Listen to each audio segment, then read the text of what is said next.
Instead of support, providing understanding, or even validation of how I was feeling, the boss turned it back onto me and suggested that I was being too sensitive. So in this scenario, which is a real story from a piece of research that I was involved in, was there good intent on behalf of the senior doctor? Probably. But I can't help but being left feeling that the perspective of the trainee in this scenario was one of being discouraged and possibly even destroyed by the encounter. Would they choose to report again? Unlikely. Sadly, this is a common situation.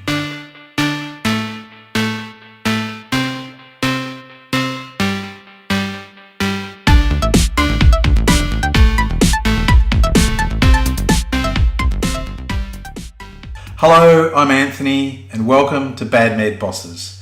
This is a show where we talk about how being a good manager in medicine is really hard, but actually very important. So how often do these scenarios occur where trainees come to you with a complaint? Well, we know from a trainee perspective that it's quite common to feel bullied or harassed in the workplace. Some report it happening on a regular basis, monthly, weekly, or even daily. However, from our perspective as senior doctors, the bosses, it's still a very rare occasion that a trainee will come to us to discuss a concern. Maybe once a year, maybe twice a year, maybe less than that. And often we get little warning about it. So it's not a common thing, and it makes it hard for us to be prepared for it. But it does happen to most of us, and it certainly happened to me. So today I'm going to talk to you about my tips for how we as senior doctors can respond in such situations. So the first thing is, if a trainee comes to you to discuss a complaint or a concern or a grievance, it's actually a good thing. You are probably doing something right as a supervisor or senior boss in whatever way you are. The statistics are pretty clear around this. Half of all trainees choose not to discuss their complaint with anyone. And for those that do, sadly, most report a negative experience in terms of the outcome. So in this situation, my first piece of advice is this. Don't give advice. At least not on the first meeting. Just listen. That's what the trainee wants you to do. They want to be heard. They want you to acknowledge that through their experience, in some way, they've either felt hurt, anger, anxiety, sadness, belittlement, de-energization, some sort of emotion that is resonating with them strongly. It's important to validate that experience. Now, you may feel that in doing so, that leads you to taking the side of the trainee and that you feel that might be the wrong thing to do because, after all, you're only hearing their side of the story. That's not the case. Listening and acknowledgement and validation does not mean that you're necessarily agreeing or taking their side. You're just acknowledging a fact. You're acknowledging that they are hurt in some way. So you can say something like this. That sounds like a really uncomfortable experience to go through. I want to thank you for taking the time to come to talk to me about that. You're saying to them that you appreciate that they came to you. You appreciate that they feel comfortable in raising the concern with you. And that's a good reflection on you as someone who's open to having that sort of discussion. So after you've heard the trainee out, the discussion will probably turn to options. Now the trainee is wanting to get your advice about what the next steps are. It may be in some cases they want to be heard, but often in the back of their mind, they're thinking it's really important to put forward a formal complaint. What I suggest you should do at this point is, given that you are likely to be unprepared for this discussion, is to say something like, I don't want to give you the wrong advice at this point in time, so how about we make another time to discuss the next steps?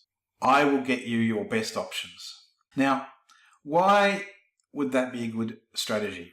Well, it is so easy to get these things wrong. It's so easy to give the wrong advice. It's so easy for these sort of scenarios to blow up.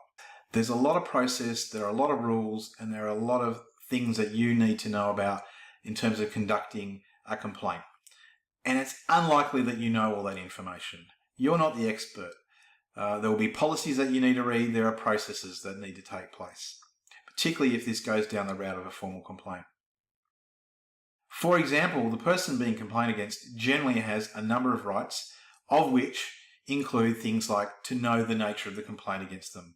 Now, when that occurs, it can be quite obvious who the person is that's made the complaint against them. The trainee may not know that, and they may not be comfortable in being highlighted as the person who's made the complaint. So you need to get the facts, you need to get the best advice.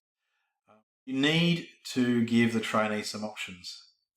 A bit of time also might help them to make a logical decision about what they want to do.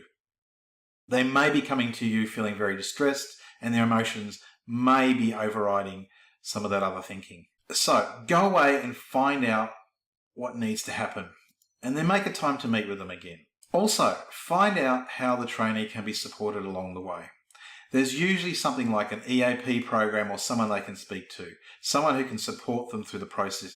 You may feel like you are the one that wants to support the trainee, but sometimes you're in the scenario where you are doing the investigation, so it's not appropriate for you to do that. So particularly if you are not able to support the trainee, make sure that there are supports in place for them, because it can get rough. Now, the last thing I would say is that whilst these situations are not common, we should be better prepared for them. So it's worth taking the time to think about how you would respond in a situation where a trainee came to you with a complaint. Maybe this has happened to you before, and maybe you now want to go over what happened in terms of what worked well and what didn't work so well. Maybe you want to role play it out again. Maybe you even want to practice, say, within a peer group, how you would respond in the future. It won't hurt to have done that, and it might just prepare you for such a situation. So in conclusion, as my 2-year-old would say, stop and listen. Validate the trainee's concern and get them and you some good advice. Thank you.